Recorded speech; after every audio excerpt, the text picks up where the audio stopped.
আমার বন্ধুটার জন্মদিন আমার ফোন দিছে, আমি যাইতে চাই না ওই জায়গায়। আমি ওখানে কইছি যে আমার কাম আছে, তো আমি আইতে পারুম না, তারপর আমার জোর করে নিয়ে গেছে। আমি যাওয়ার আগে করে কইছি পর্যন্ত যে আমি কোনো কিছু খাইতে পারুম না, কারণ আমি মায়ের ছুঁয়া কসম খাইছি। আর তুই দূর থেকে দেখে আমার বিচার করে ফেলালি না? হ্যাঁ, আসলে সমস্যাটা তোরে তো একাদশ দিয়ে লাভ নেই, মানে তগই সমস্যা এটা। তগর জন্য সবকিছু করা লাগে। একটা পোলা যখন কিছুই করবো না, যখন খারাপ থাকবো, তখন ওই পোলাটা যে খারাপ ওই বাদাই মা তোর ফ্যামিলি কথা শুনাইবো, তুই কথা শুনাবি, ওরা সমাজ কথা শুনাইবো। আর যখন ওই পোলাটা পুরোটা জিনিস বুঝা নিজে কামে ঢুকবো, নিজে কাম করতে যাইবো, তখন আবার কবি যে তুই সময় দাস না, করুম কি আমি পাগল হয়ে যাবো? তখন মেয়ে মানুষরে পাইতে হলে এইটা করতে হইব, তখন মেয়ে মানুষরে পাইতে হলে ওইটা করতে হইব। আরে মেয়ে মানুষ পাইতে গেলে যদি এত কিছু করতে, তাহলে নায়িকা বিয়ে করুম।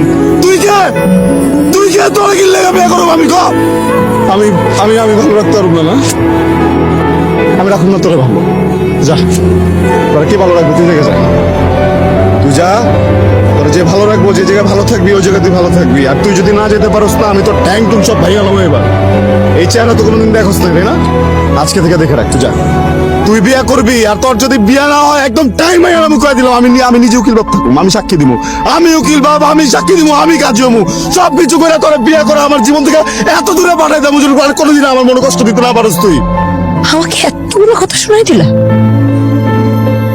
একটা কথা মনে রাখো, এই যে আমি এখন অন্য থেকে চলে যাবো না, আমি আর জীবনে কোনো চেহারা থাকবো না, জীবনে।